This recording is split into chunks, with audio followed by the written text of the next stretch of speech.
So I am and have been absolutely tired, and I am in a reasonable amount of pain. I have found a lump bruise type thing on my rib cage, lower body of the rib. So yeah, and I've been absolutely tired, so that's why there was no video yesterday or on Monday. I just slept right through it, and when I did wake up, I either had no idea what to do or next to no time in order to do something valuable and get it up for you guys to watch in good time. But today is the 11th of November and it is once again poppy time, guys. So let's talk a little bit about this poppy.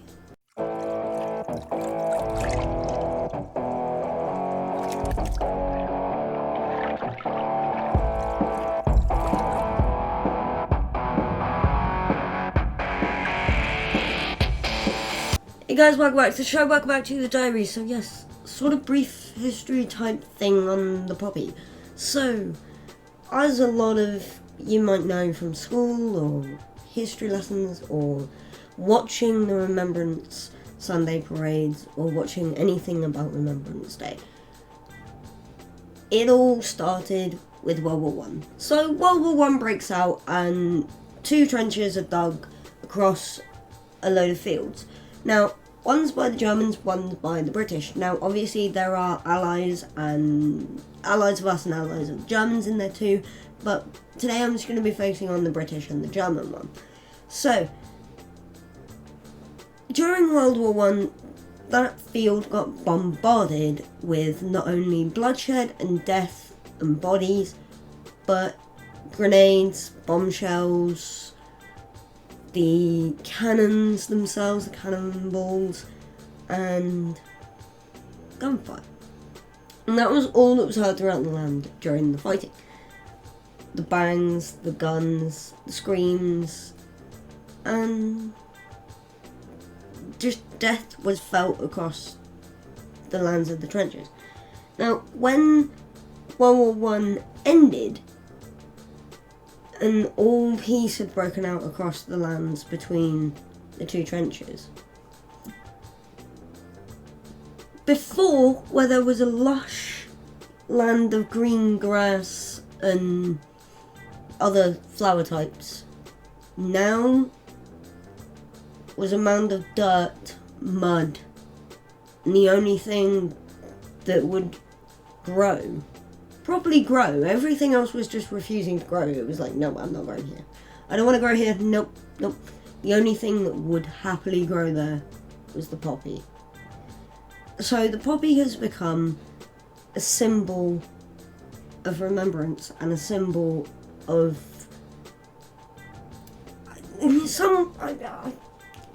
kind of wanted to say blood and war, but it's not really a symbol of blood and war. It's a symbol of remembrance because, like I said to begin with, that bit of land was filled with quite a few bodies throughout the entire time of the war, both British and German, and obviously every other country that was involved. Every side had its casualties, and each poppy that we lay to this day is in remembrance for at least one of those people, whether they're soldiers or whether they were guys who were brought on the streets to join up and fight. Because, guys, in World War One, the British were so outnumbered at one point that the British Army went to the government and turned around and said, look, we need more people. Are we allowed to put out a campaign to get more people? And they said, yes. Get in as many people as you can and train them up and get them on the battlefield. We need more soldiers. We need more people. We need more boots on the ground, as it's called these days. So, there came a group known as PALS. There were other groups as well, but again, brief history on it, I'm kind of looking at the PALs, because when it was the PALs, it was people who worked in the same job, from the same town, same area, same everything. They all knew each other, they were all friends, and they fought together. And it's also that we kind of lay the poppy for. It's the whole, yes, you were friends, yes, you decided to join up together, you lost your life for that. We thank you, we remember you, we lay this poppy for your memory, we lay this poppy for your friendship that you sacrificed, friendship that you have lost, the friendship the people that you left behind have lost because you gave your life for future generations like us. Guys, future generations, please, please, please hear this next message and take it to heart as much as you can. We had World War One and we had World War Two to stop particular types of what you could call fascism or corruption or takeover, as it were. People wanted to make sure we were all following the same rules, and that the world was not separate countries with separate leaders and separate rules. It was one big country split into land zones, all following the same rules, all following the same idea. Which, if Germany had won, could have been quite dangerous. Now, we don't necessarily know exactly what would have happened. We don't necessarily know exactly how we would have been behaving right now, because if Germany had won, because the British won instead. But I can safely say that there would not be a YouTube for you guys to watch. There would not be some of the YouTube videos you watch, even if there is a YouTube available. There would be so many rules and so many things that you could not say, could not wear, and could not do, that we've managed to avoid because of these people giving their lives during that time. So just remember that someone you're being nasty to, or someone you're speaking to, could be a descendant of one of those soldiers who died so that you can say that, so that you can speak your mind. Remember those who gave their lives for you to behave the way you're behaving. And remember that you do have a choice. That just because someone's made you angry doesn't mean say you don't have the choice to react calmly or react in a way that's not angry, or that's not, I want to say racist, but that's not the word I was looking for. That's not stressful, or that's not having a go at someone. Just remember that people have their own problems. Everyone has problems. Look to yourself. If you don't believe me, you have your own problems. You have your own issues. Everybody does. And if you wouldn't like someone having a go at you for snapping at them because they've said something when you're stressed out and you're too busy thinking of something else, if you don't like it, don't necessarily do it back. I know those of you who know me personally will be giggling their butts off at that, but some would say it's a bit different, because autistic people and autism, there's a trigger system in the human brain that says, don't do that, it's not worth it. The autistic brain, it kind of doesn't have that. I say kind of because when you look at high-functioning autistics, you can see straight away that it's there. It is there. They know it.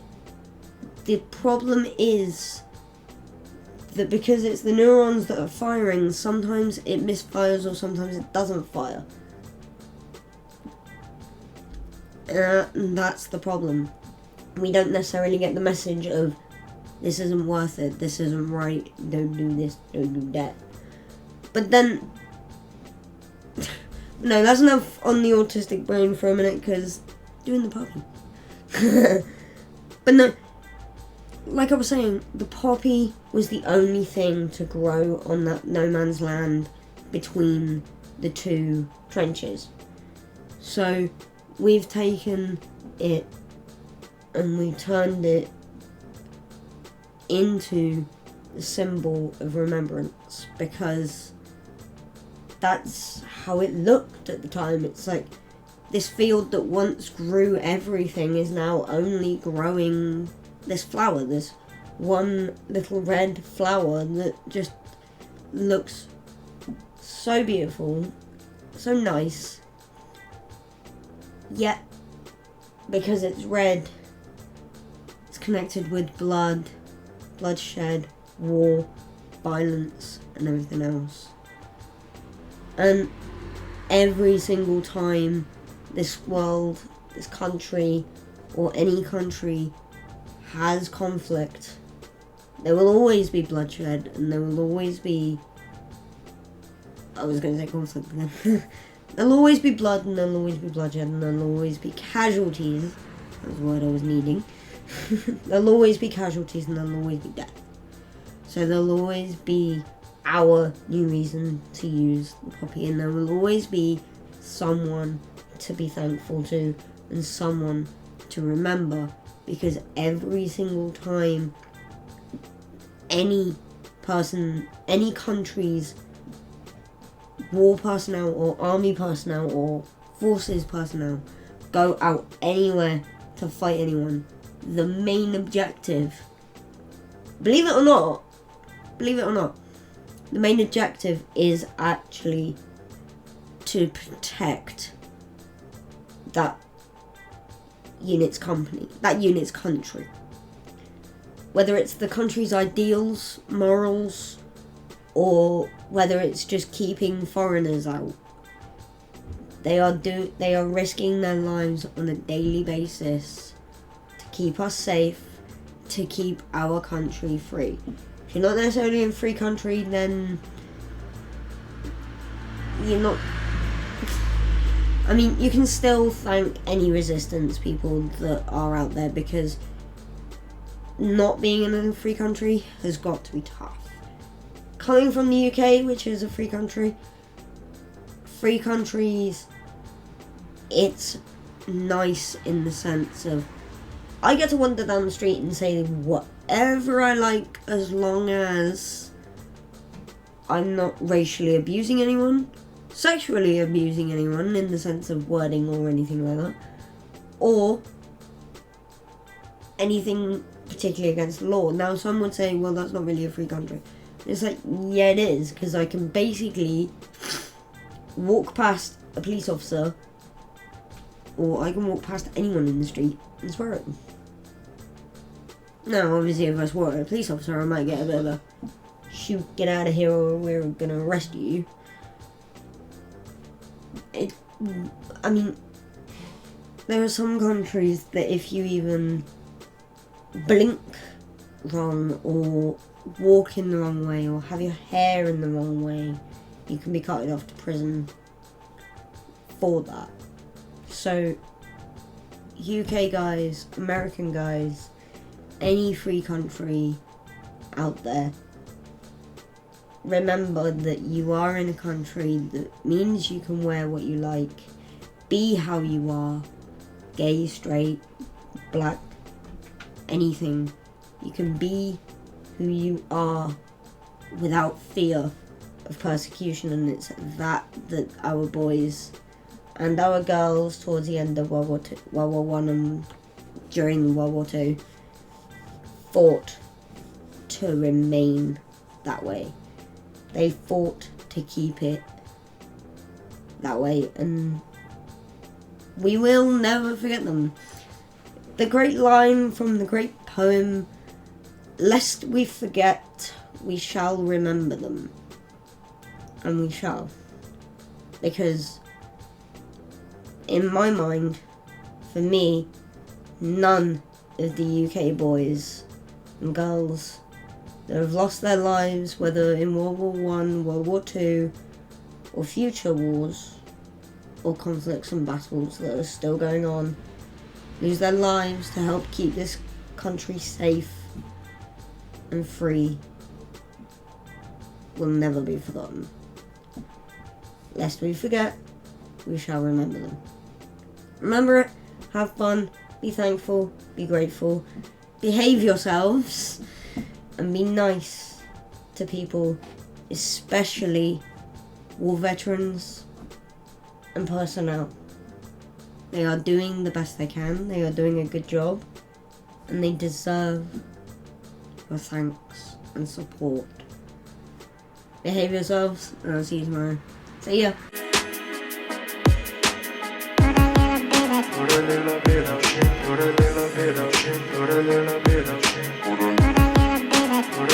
Get a little bit of gasoline. Welcome to another crime scene.